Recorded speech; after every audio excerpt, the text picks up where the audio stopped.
दरवर्षी शिवाजी महाराज पेपरला येतं बरं का, दरवर्षी येतं की यंदा पाऊस कमी आहे, पावसाची अजून सुरुवात नाही झालेली, त्यामुळं आषाढी वारीला समाज कमी राहील. दरवर्षी येतं बरं का. म्हणजे पाऊस मागं पुढं होतो, सध्या तर टायमिंगला पडत नाही, अवकाळीच पडत आहे ते. पण ते पाऊस थोडा लांबणीवर असतो, पेरण्या बाकी असतात, त्यामुळं पत्रकार लिहितात की वारीला गर्दी कमी राहील. प्रशासनालाही वाटतं खरंच कमी राहील की काय, त्यामुळे नियोजनात थोडीशी चला ठीक आहे कमी कमी पद्धतीचं सगळ्या गोष्टी ठेवतात. आणि एकदा का माऊलीचा प्रस्थानचा दिवस असला की आळंदीत पाय ठेवायला सुद्धा जागा शिल्लक राहत नाही. जागा नाही शिल्लक राहत, भरून जाते, आळंदी गजबजून जाते.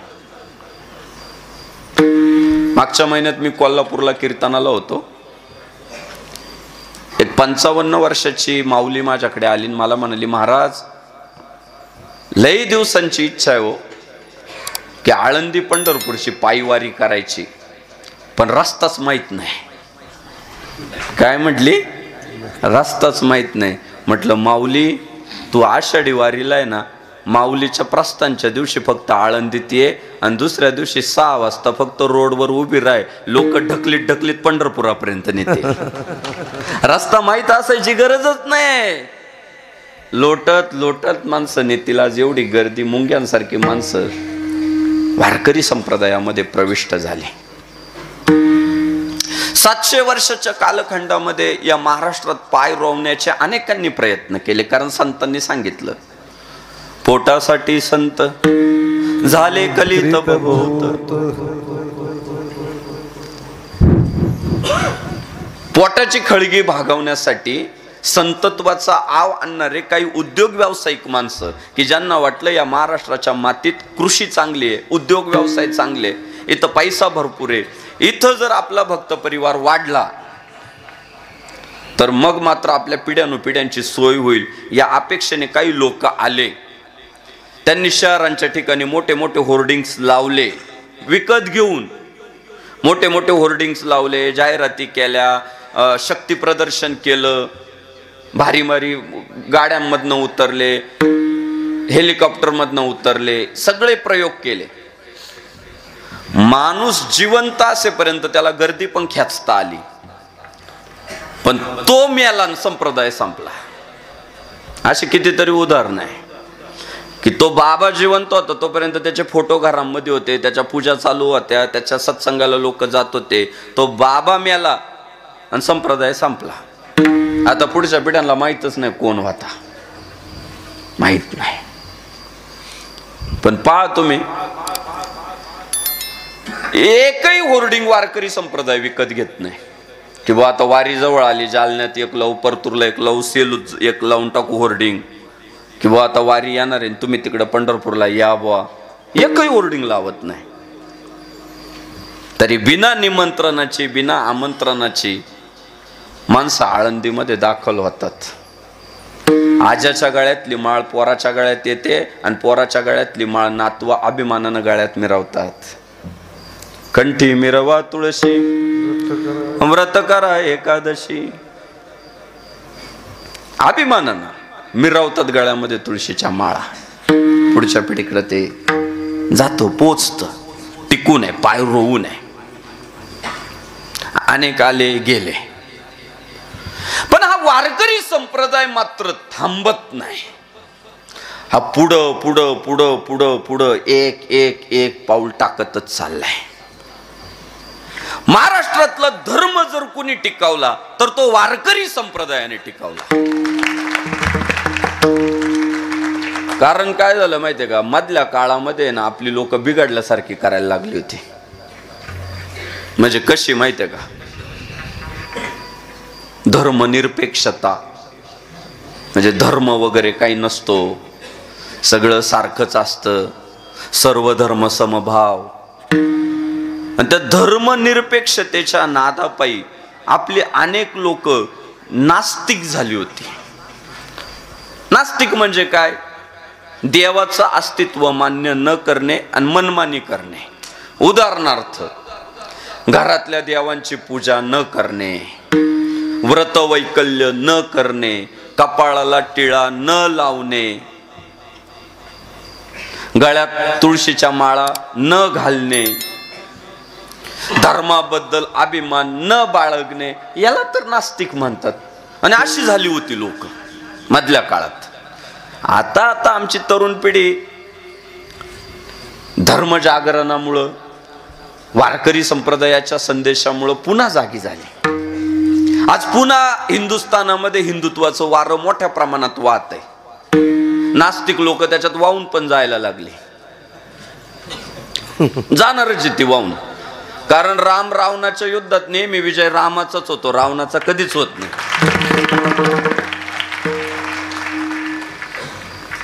त्याच्यात काय झालं माहितीये का,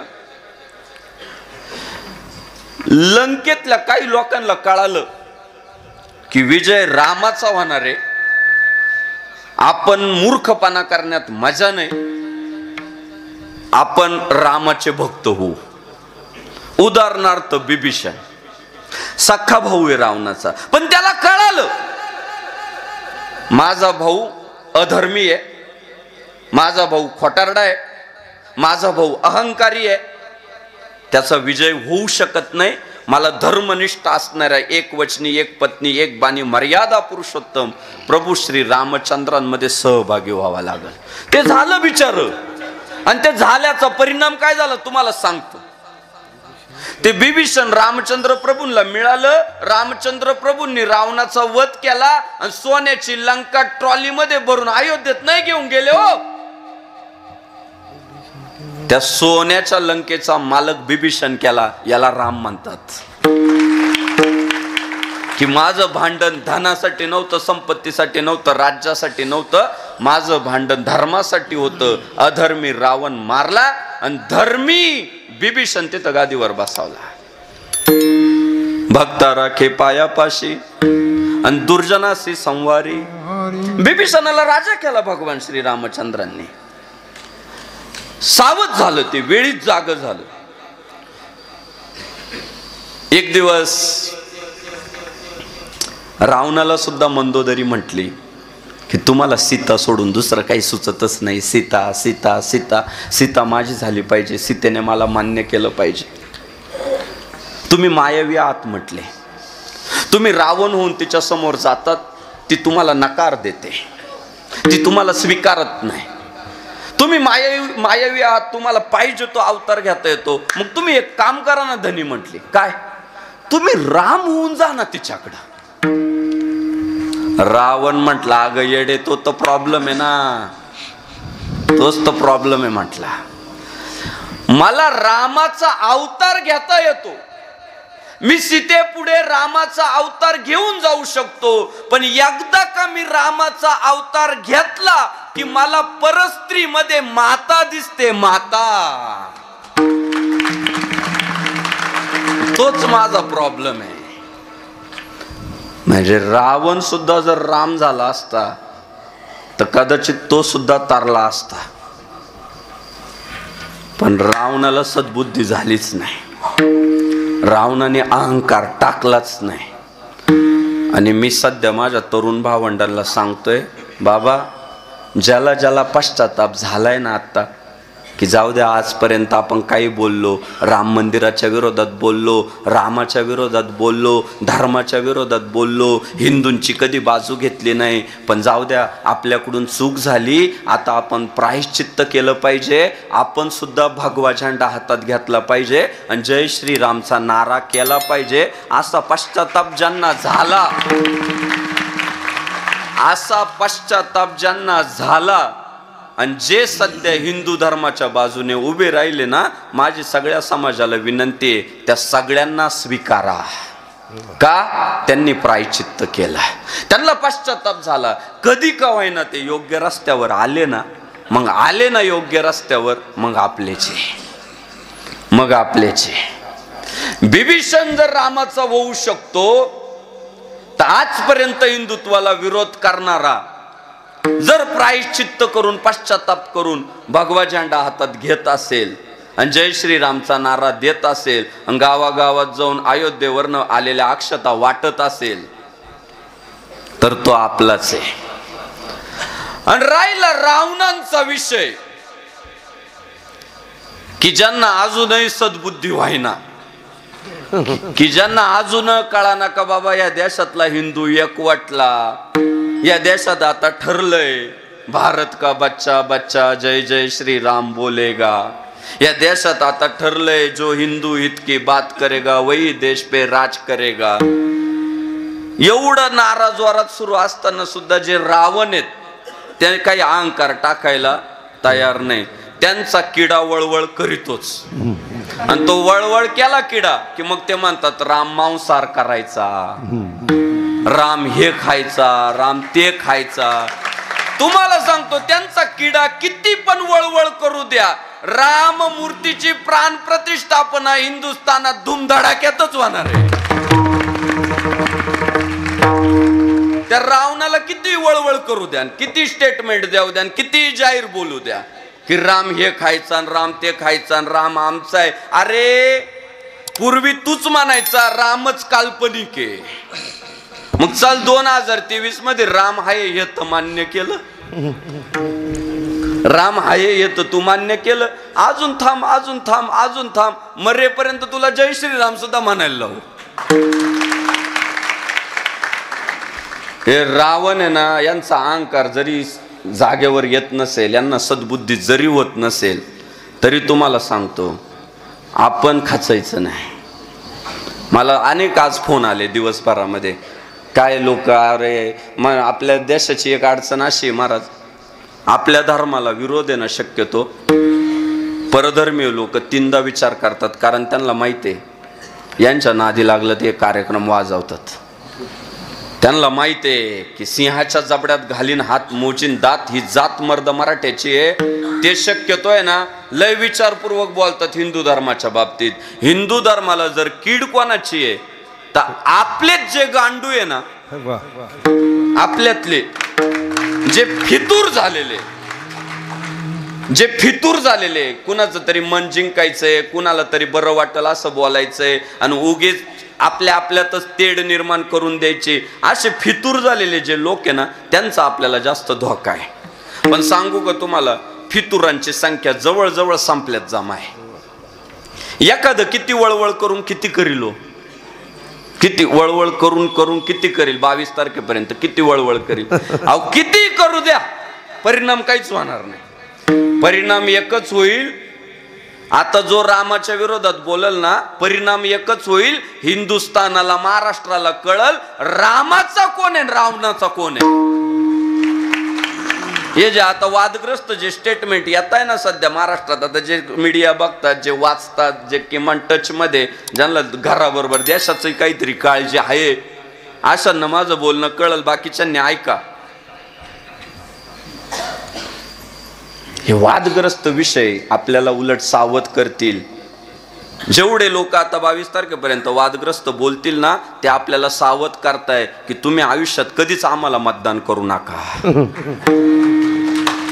आणि ते जर नाही बोलले, त्यांनी मन दाबून ठेवलं, मन मारून ठेवलं, तर आपल्याला पण कसं कळल मतदान कोणाला करायचं, ते कसं काय कळल. त्यामुळं मायबापांनो, रामाच्या आणि रावणाच्या युद्धात विजय नेहमी रामाचाच झालेला आहे, रामाचाच होतो आणि रामाचाच होत राहील.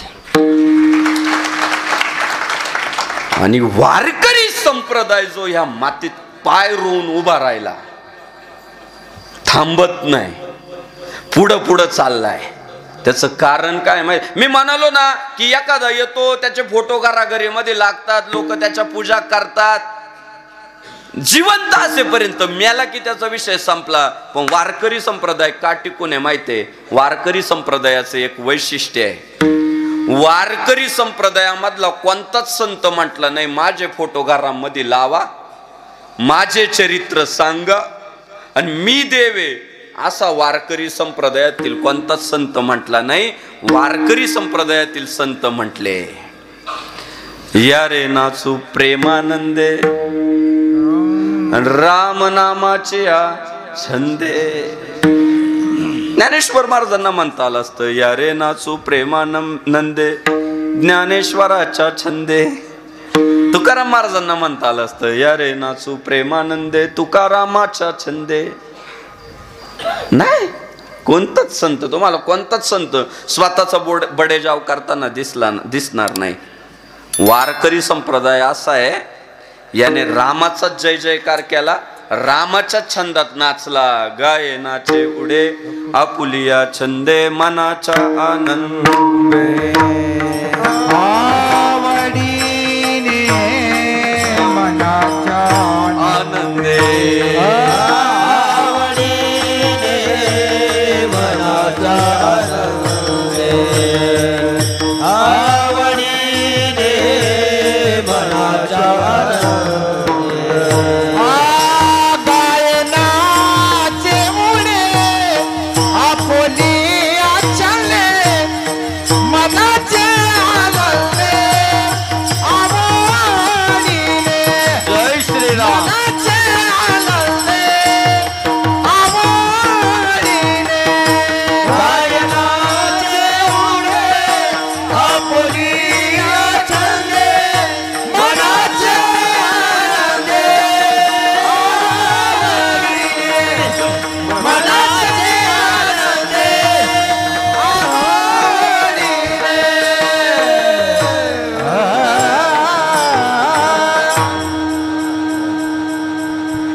गायनाचे उडे आपुलिया छंदे आणि मनाच्या आनंदे आवडीने. भगवंताच्या छंदामध्ये आज जर तरुण पिढीला प्रश्न पडला ना की गावातल्या वारकऱ्यांनी गावासाठी काय केलं, तर त्याचं एका वाक्यात उत्तर असं आहे, गावातलं हिंदुत्व वारकऱ्यांनी आजपर्यंत टिकवलं.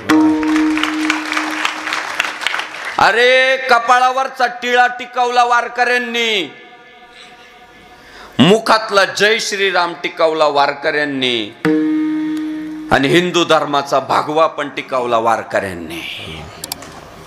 कितीतरी सत्ता आल्या गेल्या, पण वारकरी संप्रदाय कधी डगमगला नाही, त्याने भगवा खाली ठेवला नाही. वारीवर हल्ला केला सुलतानी सैन्यांनी, छत्रपती संभाजी महाराजांनी संरक्षण दिलं, याची उदाहरण आहे. पण वारकरी पुढच्या वारीला खचला नाही की वारीवर हल्ला होता आपण जायचं नाही. तो पुन्हा पुढच्या वारीला पण भगवा घेऊन गेला. का? वारकऱ्याचं ब्रीत काय? मऊ मेनाहुनी आम्ही विष्णुदास कठीण वंदास भेदुआयसे, कठीण वंदास भेदुआयसे, कठीण वंदास भेदुआयसे, कठीण वंदास भेदुआयसे. मुनी आम्ही विष्णुदास कठीण वंदास भेदुआयसे, कठीण वंदास भेदुआयसे.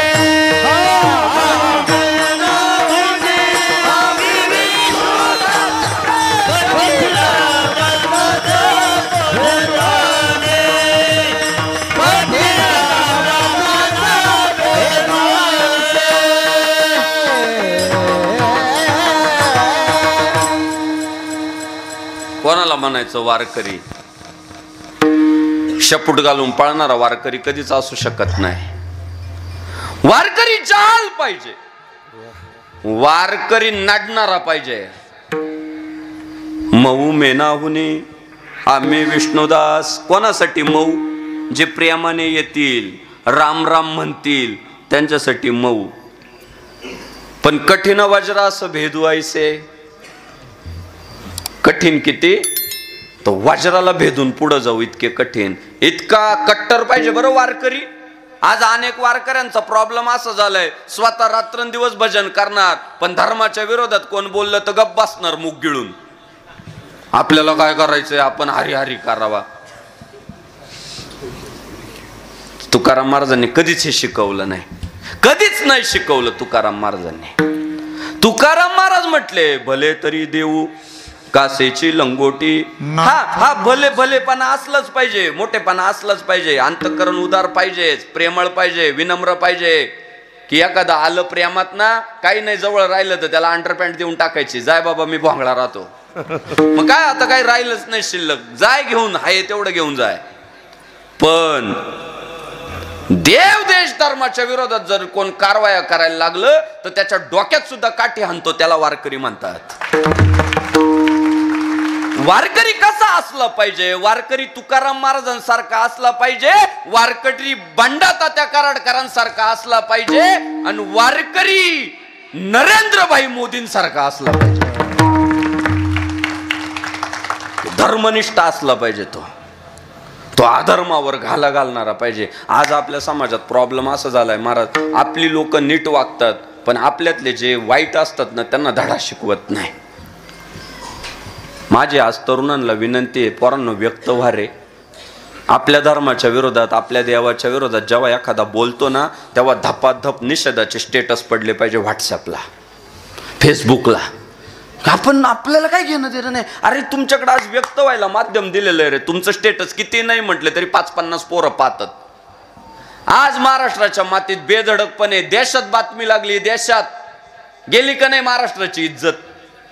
देश जय श्रीराम म्हणतोय आणि आपल्या महाराष्ट्रातली एखादी अवलाद देवाच्या विरोधात चुकीचे विधान करते तेव्हा आपली पोरं मुग गिळून गप्प बसतात.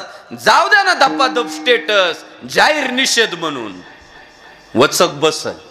तुम्हाला सांगतो, माग त्या नुपूर शर्मा त्यांच्याकडून काही वक्तव्य केले गेले परधर्माच्या बाबतीत, तर हिंदुस्थानातला नाही जगातला मुसलमान एकत्र झाला, जगातला.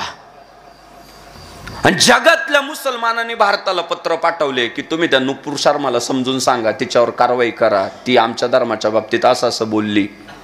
जगातले मुसलमान एकत्र झाले आणि हिंदुस्थानात हिंदू धर्माच्या विरोधात, हिंदू देवाच्या विरोधात एखादं कार्ट जेव्हा चुकीचं बोलतो तेव्हा हिंदुस्थानातली पोरं गप्प बसतात. म्हणून आपल्या धर्मावर अन्याय होतो. तुम्ही आम्ही सहनशील असल्यामुळे प्रॉब्लेम होतात. काय हिंमत आहे नाही तर महाराज बोलायचे हो. पण आपल्यातला एक प्रॉब्लेम असा, आपण चुलत भावाला हाणू, चुलत्याच्या कानाखाली टाकू, मामाच्या विरोधात खाटला टाकू. पण धर्माच्या विरोधात जर कोण बोलत असेल तर गप घरात बसू. अरे तुकाराम महाराजांनी सगळं गमावलं ना माझ्या भावांनो, अख्खं गमावलं. काय राहिलं? बायको अन्न करता मेली, गावातून लोकांनी हाकलून लावण्यासाठी प्रयत्न केले, पैसा गेला, प्रतिष्ठा गेली, नाव गेलं, बायका पोरांची वाताच झाली. पण सांगू, एवढं सगळं गमावलं पण आयुष्यात धर्म कमावला तुकाराम महाराजांनी. काय झालं? कार्य करताय काय?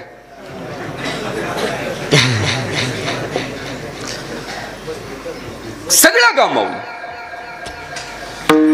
संसाराच्या नावे घालून या शून्य. ऐका पोरांनो, जीवाचे कान करून ऐका कीर्तन.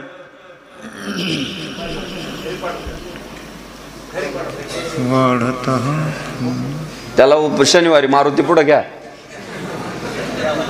कारण आमचे तरुण भावंड असल्यानं मारुती पुढे उभे करून राहिले दर शनिवारी.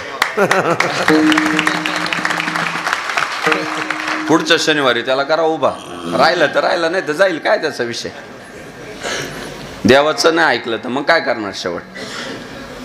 शेवटी तुमचं आमचं नाही ऐकलं तरी देवाचं ऐकणंच आहे का? त्याची काठी लागते भाऊ, पण आवाज नाही येत. मग पण बस ते असे ना नीटच. त्याला पुढच्या शनिवारी कुठे गेले महाराज, त्याला घ्या तिकडं. त्या सगळं गमावलं भगवान श्री तुकाराम महाराजांनी, पण वाढता हा पुण्य धर्म केला. महाराज धर्म कमावला. तुमचं आमचं आज असं झालंय, बाकी आम्हाला सगळं पाहिजे, पैसा पाहिजे, प्रतिष्ठा पाहिजे, नावलौकिक पाहिजे, कोणत्या का मार्गाने मिळाना, फितूर होऊन मिळू द्या, याची टोपी त्याच्यावर घालून मिळू द्या, 2 नंबरने मिळू द्या, पण पाहिजे. धर्म मात्र वेशीला टांगून ठेवलाय. धर्माशी काही घेणं देणं नाही. धर्माच्या बाबतीत गाफील झाले आणि साधू संतांनी सगळं जाऊ दिलं प्रपंचातलं, पण धर्म कमावला. महाराज म्हणतात, आम्ही धर्माचं रक्षण करणार आणि अधर्माचा नाश करणार. धर्माचे पालन करणे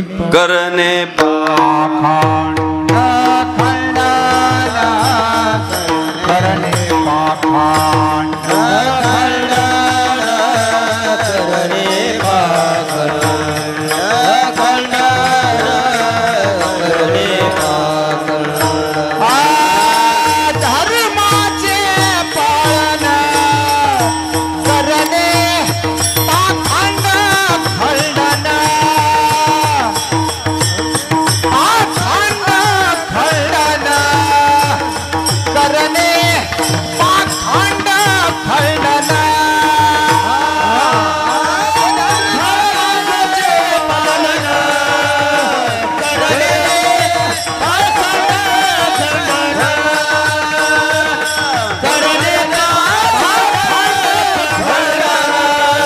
करणे पाखंड खंडन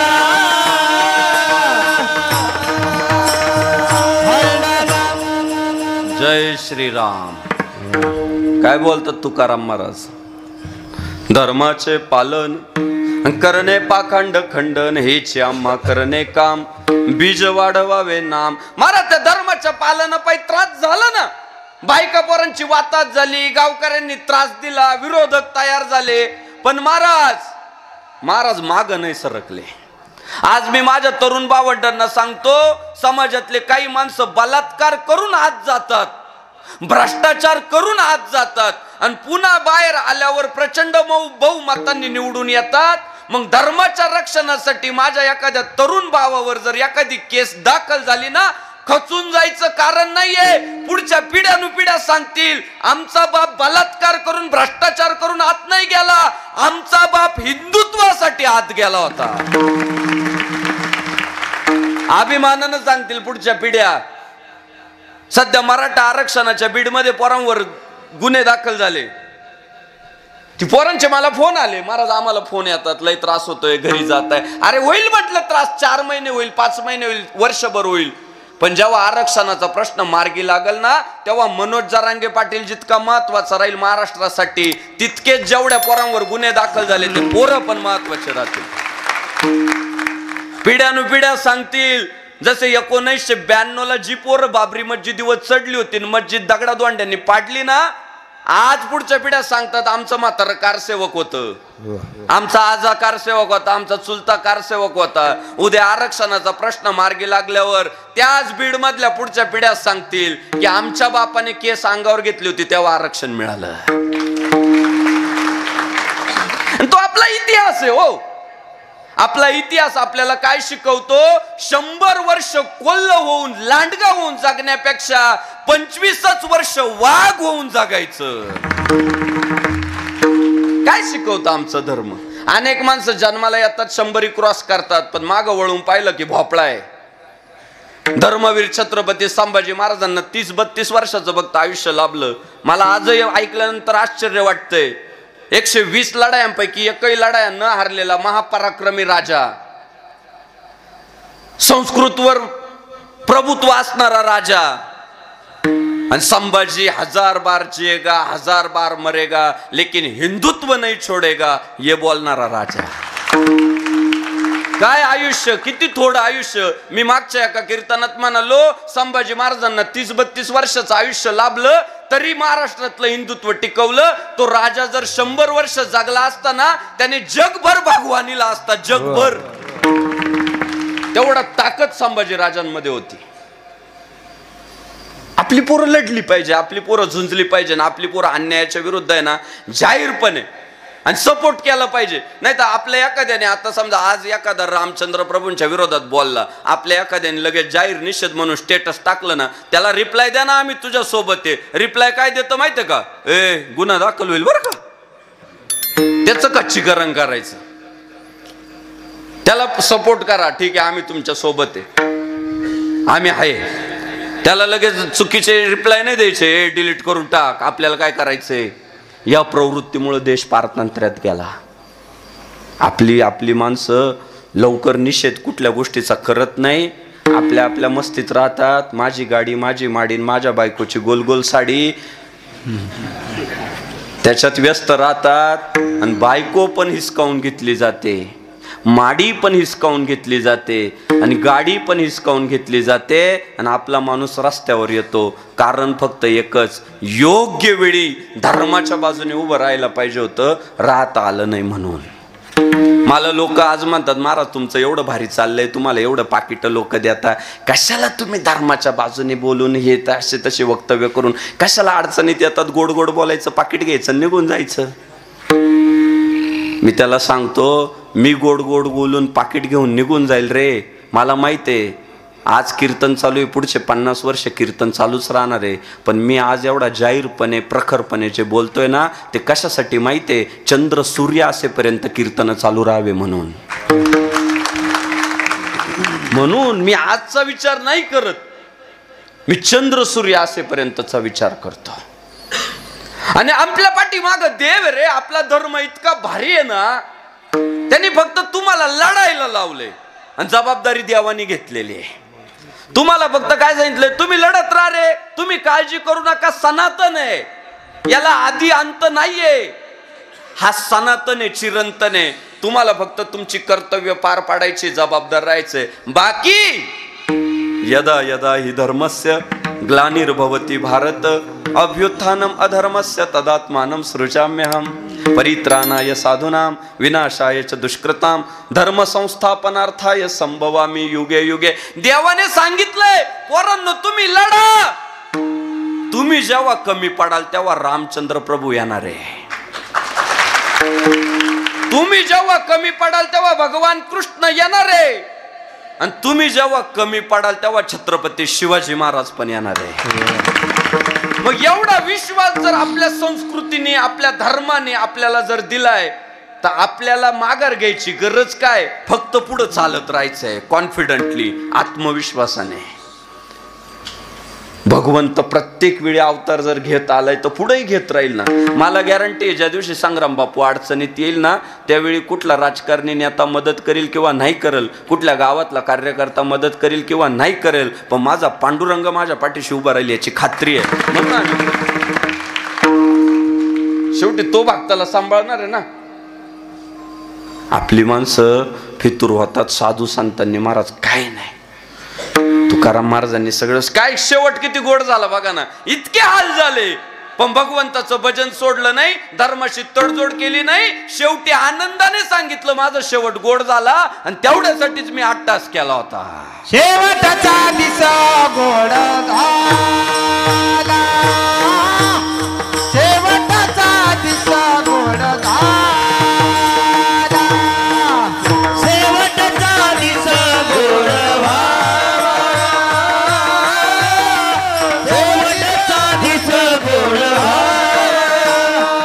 यासाठी केला होता अट्टहास, शेवटचा दिसा गोड व्हावा, शेवटचा दिसा गोड व्हावा.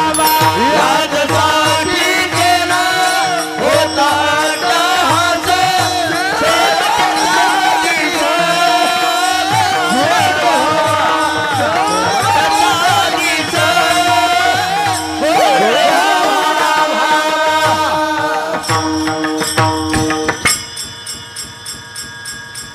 यासाठी केला होता अट्टहास, शेवटचा दिस गोड व्हावा. मायबाप, साधू संत मायबापांनी टिकवला काय तर धर्म टिकवला. ज्ञानेश्वर महाराज असू द्या, तुकाराम महाराज असू द्या, शांतीब्रह्म एकनाथ महाराज असू द्या, या सगळ्यांनी परकीय आक्रमण होत होती, जोर जोरात युद्ध सुरू होते पण यांनी भगवंताचा टाव फोडणं मात्र बंद केलं नाही. यांनी धर्माचा जागर करणं मात्र सोडलं नाही. आणि त्यामुळं आपल्यापर्यंत धर्म येऊन पोहोचला, तुमच्या आमच्यापर्यंत.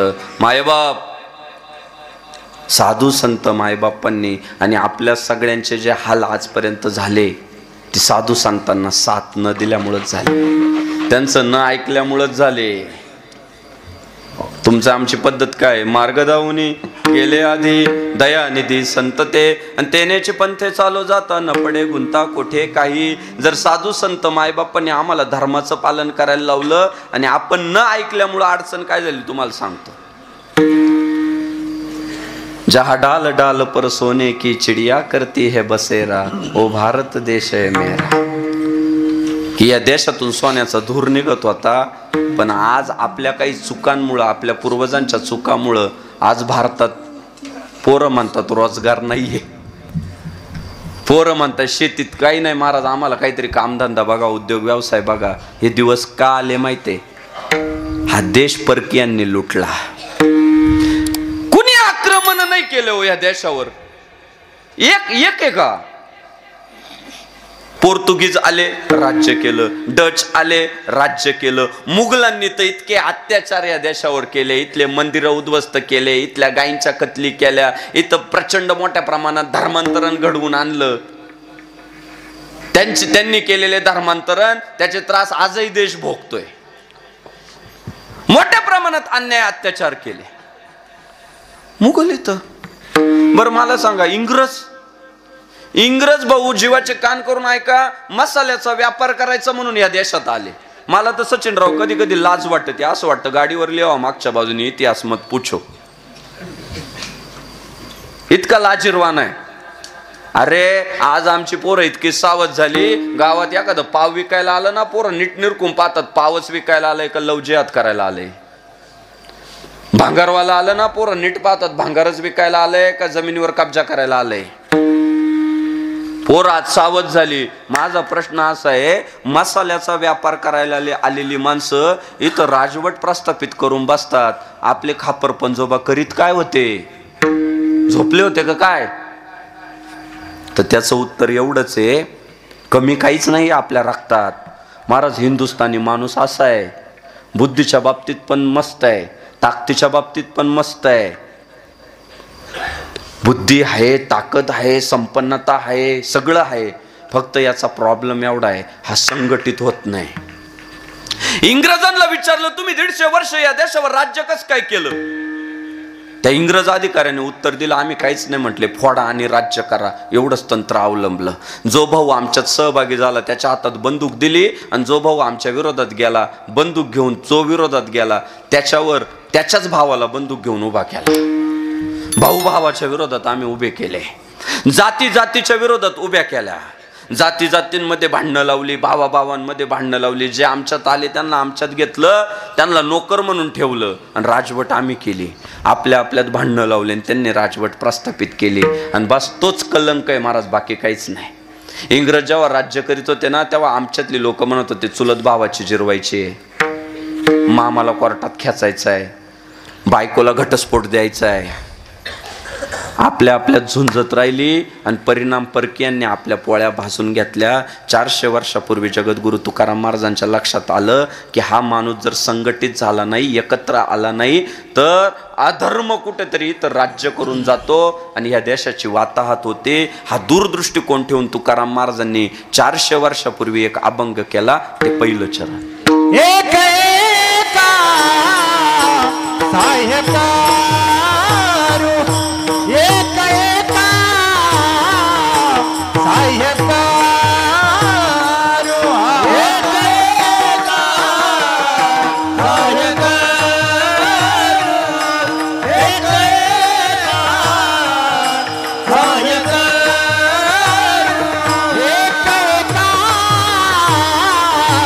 साहेबा एक एका साहेबा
जय श्रीराम. संप्रदायातला शिवाजीचे वा क्या बात.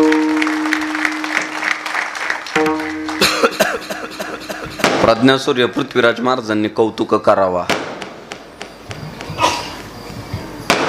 म्हणजे ते असं मुख आहे, तिथून पडलंच काही बाहेर तर चुकीचं काय ते बाहेर पडल. पण शिवाजी महाराजांच्या बाबतीत बोलताना बरोबर काय हेच बाहेर पडलं आजपर्यंत. आजपर्यंत जेव्हा जेव्हा भेटले तेव्हा शिवाजी महाराजांबद्दल चांगलंच बोलले.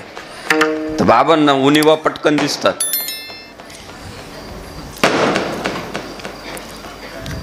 आपलेच काय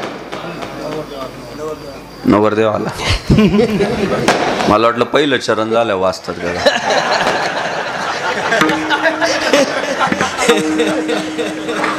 योगायोग मानायचा. ते पहिलं चरण नवरा बायकोला लागू होत्या. एक एका साह्य करू अवघे धरू सुपंथ. महाराज 400 वर्षापूर्वीचा जगद्गुरु भगवान श्री तुकाराम महाराजांचा अभंग आहे. पण तुम्हाला सगळ्यांना माझी प्रार्थना आहे, तुकाराम महाराजांच्या या अभंगाकडे तुम्ही अभंग म्हणून पाहू नका. मग उद्योग व्यवसाय करणारी पोरं असू द्या, राजकारण करणारी पोरं असू द्या, परमार्थ करणारी असू द्या, अथवा कुणीही असू द्या, संसार करणारी असू द्या, तुम्ही तुकाराम महाराजांच्या या अभंगाकडे अभंग म्हणून पाहू नका. आणि शब्द म्हणून तर चुकून पण पाहू नका. शब्द म्हणून पाहू नका. बा हे शब्द आहे, एक एका साह्य करू अवघे धरू सुपंत. अभंग म्हणून पाहू नका, शब्द म्हणून पाहू नका. तुकाराम महाराजांच्या या अभंगाकडे तुम्ही मंत्र म्हणून पहा. तुमचं जीवन समृद्ध झाल्याशिवाय राहणार नाही. समृद्धच होईल जीवन. एवढा मंत्र आहे महाराज. झाला असा हा मंत्र आहे ना, 2 नंबर वाल्यांनी लय भारी पाठ केला हो. एक एका साह्य करू, फक्त सुपंथाच्या जागेवर त्यांनी कुपंथ लावला. असली एकजूट असते महाराज 2 नंबरच्या लोकांची ना, मरतील पण फुटत नाही, फितूर तर होतच नाही. म्हणून 2 नंबरचा प्रत्येक व्यवसाय परफेक्ट चालू आहे. तुम्ही बघा का माहितीये का, त्यांच्यात फुटीरवादी माणसं शक्यतो नसतात. जीव देतील पण मॅनेज होत नाही. आपल्यात प्रॉब्लेम काय माहितीये का, कधी कोण फुटल याचाच भरोसा नाही. तुम्ही बघा गावातल्या एखाद्या गुंड प्रवृत्तीच्या माणसाला जर एखादी कानाखाली मारली ना, तर ते 100 पोरं गोळा करतोय लगेच. त्याचे सगळे बेवडे मित्र पटापट जमा होतात. भाऊला कोणी हात लावला, सगळे बेवडे एकत्र होतात महाराज. पण तेच गावातल्या एखाद्या वारकऱ्याला जर कोणी चापट मारली ना, दुसरे वारकरी म्हणतात त्याला गरजच होती प्रसादाची. ते लय पुढं पुढं करीत होतं, त्याला लवकर मोठं व्हायचं होतं, बरं झालं त्याला जरा आखाडला. हे कोण म्हणतं, वारकरी. चांगली माणसं आपापसात भांडत राहतात आणि चुकीची माणसं पुढं निघून जातात. हे तुकाराम महाराजांच्या लक्षात आलं आणि अधर्म वाढीस लागतो त्या गोष्टींमुळं. तुकाराम महाराजांच्या लक्षात आलं की नाही, हे एकट्या दुकट्याचं काम नाहीये. एकट्याचा लोहे खेळ मनोनी मेळ मेळविला तुम्ही आम्ही खेळी मेळी गदारोळी आनंदे. अरे तुम्हाला आम्हाला सगळ्यांना एकत्र यावं लागल. मला सांगा, ज्ञानेश्वर महाराज महाविष्णूचा अवतार आहे, बरोबर. महाविष्णूचा अवतार सखा माझा ज्ञानेश्वर महाराज ज्ञानेश्वरी सांगायला बसले. प्रॉब्लेम संपले का? संपले. ते भरपूर वाजले पण तुम्ही आम्ही हटलो नाही, हे पण महत्वाचं आहे. कशाला हटायचं? तुम्हाला सांगतो, ज्ञानेश्वर महाराज महाविष्णूचा अवतार आहे. कदाचित त्या तो काळ असा होता, एक तर लोटून लावत होते, वर्णभेद प्रचंड होता, जातीयवाद भरपूर होता, ब्राह्मण वैश्य क्षत्रिय शूद्र हा वाद मोठ्या प्रमाणात होता. त्या काळात हे ज्ञानेश्वर महाराज व्यासपीठावर बसले आणि म्हणतात काय, तरी अवधान एक वेळ देईजे मग सर्व सुखासी पात्र होईजे. आणि हे प्रतिज्ञोत्तर माझे उघड ऐका. माऊली म्हणतात काही काळजी करायची नाही, आता मी तुम्हाला सुखी करणार आहे. अवघाची संसार सुखाचा करीन आनंदे भरीन तिन्ही लोक. बरोबर आहे का नाही? काठी घेऊन बसायला पाहिजे होतं. काठी घेऊन एखाद्याने बडबड केली का हाणून मारायला पाहिजे होती काठी. एखाद्याने डिस्टर्ब केलं, एखाद्याचा मोबाईल कीर्तनात वाजला ना, दगड ठेवायला पाहिजे होते. 2-4 खानदेशी डोक्यात टाकायला पाहिजे होता दगड. एखाद्याचा मोबाईल वाजला, एखाद्याने डिस्टर्ब केलं, मध्येच एखाद्याने त्रास दिला, असे दगड ठेवायला पाहिजे होते, काट्या ठेवायला पाहिजे होत्या. पण सांगू तुम्हाला, एवढे मोठे ज्ञानेश्वर महाराज, पर्याय नव्हता समाजाला ज्ञानेश्वर महाराजांशिवाय, बरं पर्यायच नव्हता. पण ते ज्ञानेश्वर महाराज खाली बसलेल्या श्रोत्यांना म्हणाले, नाही तुम्ही मूर्ख आहे, नीट ऐका, तुम्ही अज्ञानी, नीट ऐका, आणि मी तुम्हाला सुखी करणार आहे. आता मीच तुमचा नेता आहे, मीच तुमचा संत आहे. अजिबात नाही. माऊली म्हणतात काय माहिती आहे का, प्रभू तुम्ही महेशाची या मूर्ती, मी दुबळा अर्चितसे भक्ती, आणि म्हणून बेल जरी गंगावती तरी स्वीकाराल की. माऊली म्हणतात, तुम्ही जे बसलेले ना, तुम्ही मला माणसं दिसत नाही, तर तुम्ही मला शिवाची रूप दिसताय, आणि मी जे सांगतोय ना ते तुमची चाललेली सेवा आहे, तुमची चाललेली पूजा आहे. काय झालं हो, माऊलींनी श्रोत्यांना इतकं मोठेपण दिल्यामुळं दुसऱ्या दिवशी लोक म्हटले, ए बाबा आपण शिवाची रूप आहे, शिवासारखं वागलं पाहिजे, आपण देवाची रूप आहे, नीट आंघोळ करून आलं पाहिजे, शुचिरभूत होऊन आलं पाहिजे, नीट बसलं पाहिजे, नीट ऐकलं पाहिजे. काय झालं, माऊलींनी प्रेम दिलं, जोडला गेला ना माऊलींना माणूस, तो आजही जोडला गेलाय. 700 वर्ष झाली त्या पोराला लोक माऊली म्हणतात. म्हणजे माऊलींनी किती मांडीवर घेतलं सगळ्यांना, सगळे अभिमानानं बसले मांडीवर माऊलींच्या. किती मोठा संप्रदाय, विचार करा ना तुम्ही. 700 वर्ष होऊन गेली दादा. आज जन्मदात्या बापाला पोरं घरातून काढून द्यायला लागले. आईला म्हणतात किती दिवस असंच घरी राहायचं, जात जा की वारीला बिरीला. म्हणजे आज जन्मदात्या आईला पोरं मानायला तयार नाही. पण 700 वर्षापूर्वी एक पोरग जन्माला येतं, 16व्या वर्षी ज्ञानेश्वरी लिहितं, 21व्या वर्षी समाधिस्थ होतं. 700 वर्षानंतर सुद्धा उभा महाराष्ट्र त्या पोराला आई म्हणतो. याच्यापेक्षा मोठा चमत्कार कोणता असेल. आणि हे कधी शक्य झालं, माऊलींनी प्रेम दिलं तेव्हा शक्य झालं. लेकुराचे हित वाये माऊलीचे चित्त, आणि ऐसे कळवळ्याची जाती करी लाभाविन प्रीती. माऊली जर म्हटले असते मी मोठा तुम्ही लहान, तर नातं घट्ट झालंच नसतं. माऊलींनी, तुकाराम महाराजांनी, नाथबाबांनी, सगळ्यांनी तुम्हाला आम्हाला या रे लहान थोर याती बलती नारी नर, करावा विचार न लगे चिंता कवनासी सकलांसी येथे. आणि ही गोष्ट तुकाराम महाराजांच्या लक्षात आली की आम्ही संत मांदियाळी जसे एकत्रित आलो, आणि आम्ही एकत्रित आल्यामुळं हा संप्रदाय उभा राहिला, ही भागवत धर्माची इमारत उभी राहिली. अरे तुम्ही सुद्धा जर एकमेकांचे पाय ओढणं बंद केलं आणि एकमेकांच्या हातात हात धरले, तर आपला स्वधर्म टिकेल. एक एका साह्य करू अवघे धरू सुपंत.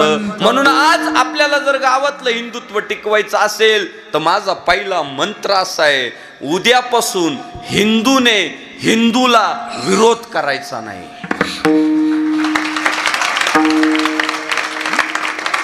मला एकाने विचारलं, मराठा आरक्षणाला तुमचा पाठिंबा आहे का? म्हटलं जाहीर पाठिंबा आहे. का? ते आंदोलन मी मराठ्यांचं म्हणून पाहत नाही, हिंदूंचं म्हणून पाहतो, म्हणून माझा पाठिंबा आहे.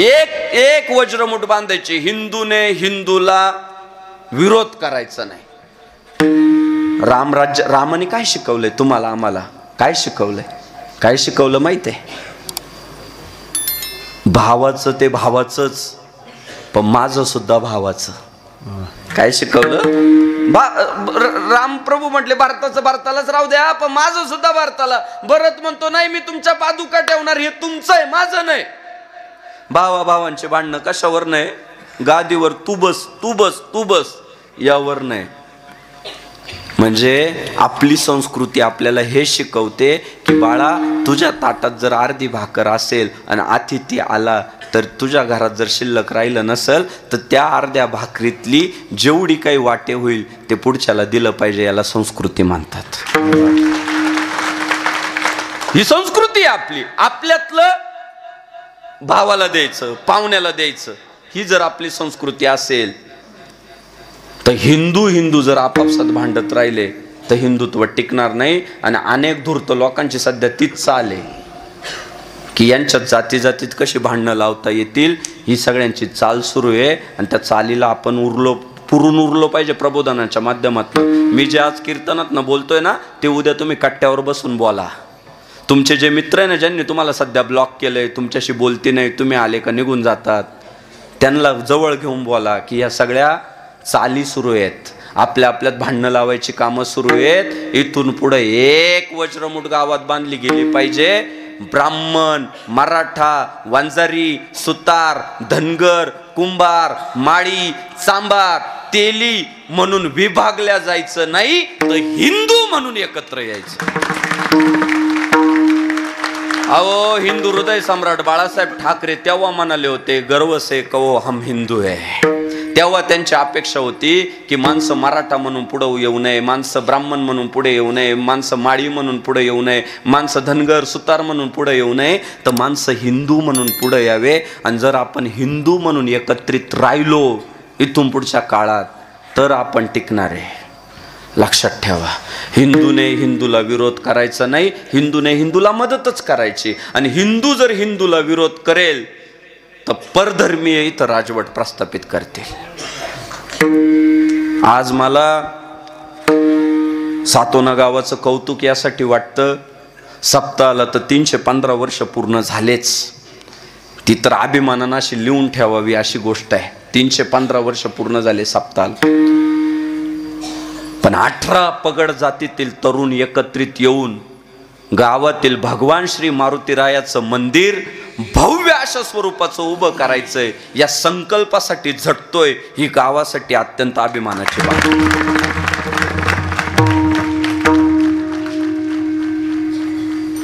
पोरं शेलूला जाऊन पार्टी करत नाहीये. पोरं एखादी नाचणारी बाई गावात बोलून मैफिल रंगवत नाही. पोरं माणसाला भेटून सांगताय, दादा आपल्या मंदिराचा जीर्णोद्धार चालू आहे, आपल्याला मंदिर पुन्हा ताकदीने उभं करायचंय. गावातला एक गांडू म्हणाला, मंदिर बांधून काय होणार आहे? हॉस्पिटल बांधले पाहिजे, शाळा बांधल्या पाहिजे. तुमच्या गावातला नाही बरं का, गावागावातला. तुमचं झालं, पूर्ण होत आलंय आता, कळत शेवट अंतिम टप्प्यात आहे. गावागावातला एखादा नास्तिक माणूस म्हणतो की मंदिरं बांधून काय होणार आहे, शाळा बांधल्या पाहिजे, जिम बांधल्या पाहिजे. त्याला उत्तर माझं एवढंच आहे, जेव्हा जेव्हा या देशावर परकीय आक्रमण झाले तेव्हा त्यांनी हवेल्या फोडल्या नाही, त्यांनी शाळा फोडल्या नाही, हॉस्पिटल फोडले नाही. त्यांनी पहिल्यांदा जर काय फोडले तर मंदिरं फोडले. त्याचं कारण काय माहितीये?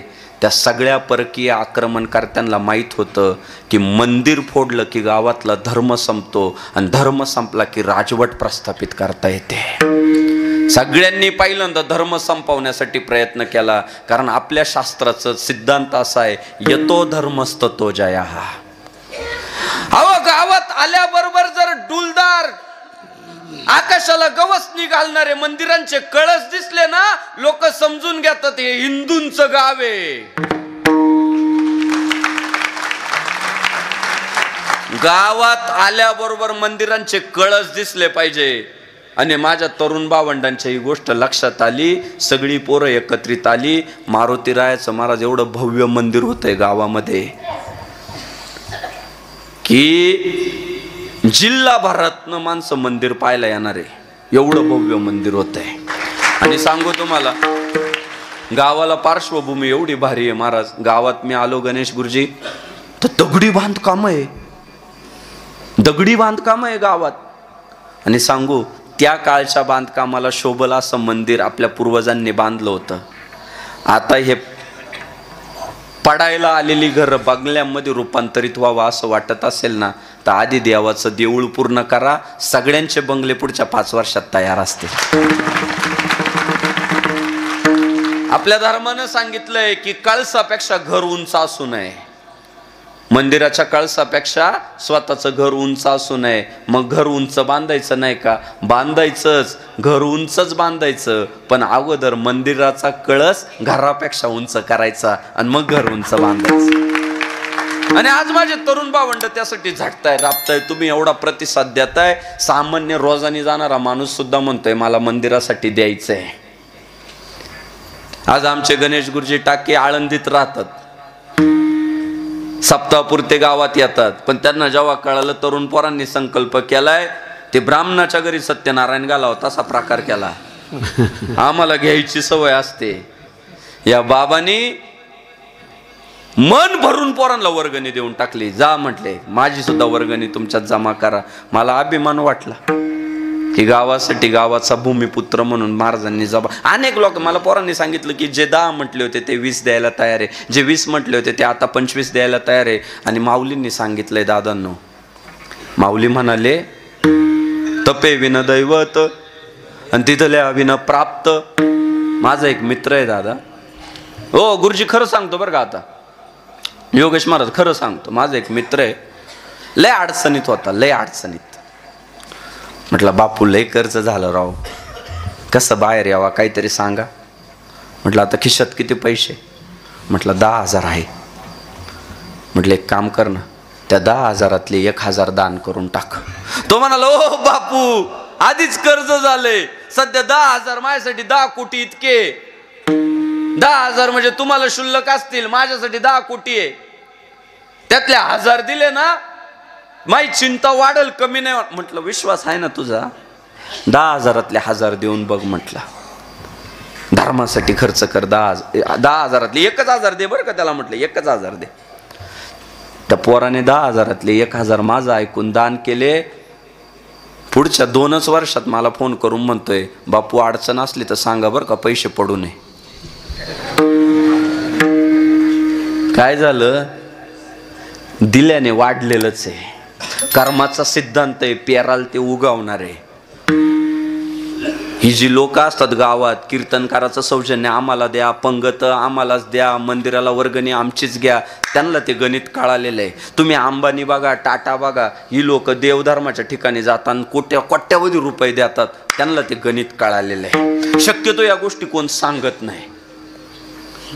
तुमच्याकडे 100 रुपये असतील, त्यातला 1 रुपया देऊन बघा, तुम्हाला रिझल्टच भेटतील.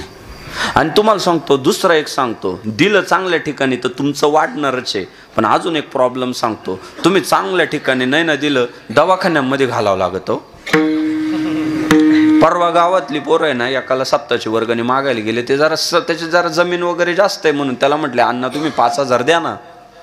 अहो ते भाव खाल्ला. ते मला 5,000 एवढे पैसे देत असतं काय? म्हटला एवढे पैसे नाही देणार मी. त्याने अक्षरशः 100-1 रुपये दिले पोरांना. जा म्हटलं. अहो 15 दिवसात डॉक्टर म्हणे तुम्हाला मागून फाडावं लागेल तर तुम्ही जागाल, नाही तर जागणारच नाही. 15 दिवसात हो. आणि अजून संपले नाही, माऊली महाराज संपलं नाही अजून. त्याने मागून फाडून घ्यायचे 15 लाख घालवले हो. फाडा बा मला मागून. त्याला खर्च 15 लाख होता. काय झालं? योग्य ठिकाणी नाही दिलं तर अयोग्य ठिकाणी घालावंच लागतं. लवकरात लवकर पुढच्या सप्ताहापर्यंत मी म्हणतो मंदिर कम्प्लीटच पाहिजे आपल्याला, कम्प्लीटच पाहिजे. आणि मूर्ती सुद्धा अजिबात खुळचट विचार आणायचे नाही. मस्त मूर्तीवर लोकांनी शेंदूर लावून लावून लावून मूर्तीचा दगड करून टाकलाय. आमच्या हजेरी मारुती देवस्थान आहे आळंदीतलं, हजेरी मारुती रायाची पण तीच परिस्थिती झाली होती. लोकांनी शेंदूर लावून लावून लावून ते सगळं हे केलं होतं. आमचे माजी नगराध्यक्ष राहुल शेठ चितळकर पाटील, चितळकर पाटलांनी मनावर घेतलं मंदिराचा जीर्णोद्धार करायचा आहे. पहिली ते मूर्तीवर जो लेप चढला होता सगळा शेंदुराचा, चांगले कारागीर बोलून तो सगळा लेप काढला. आज हजेरी मारुती रायाच्या पुढं उभं राहिलं तर असं वाटतं मारुती रायाचे मूर्तिमंत पुढं.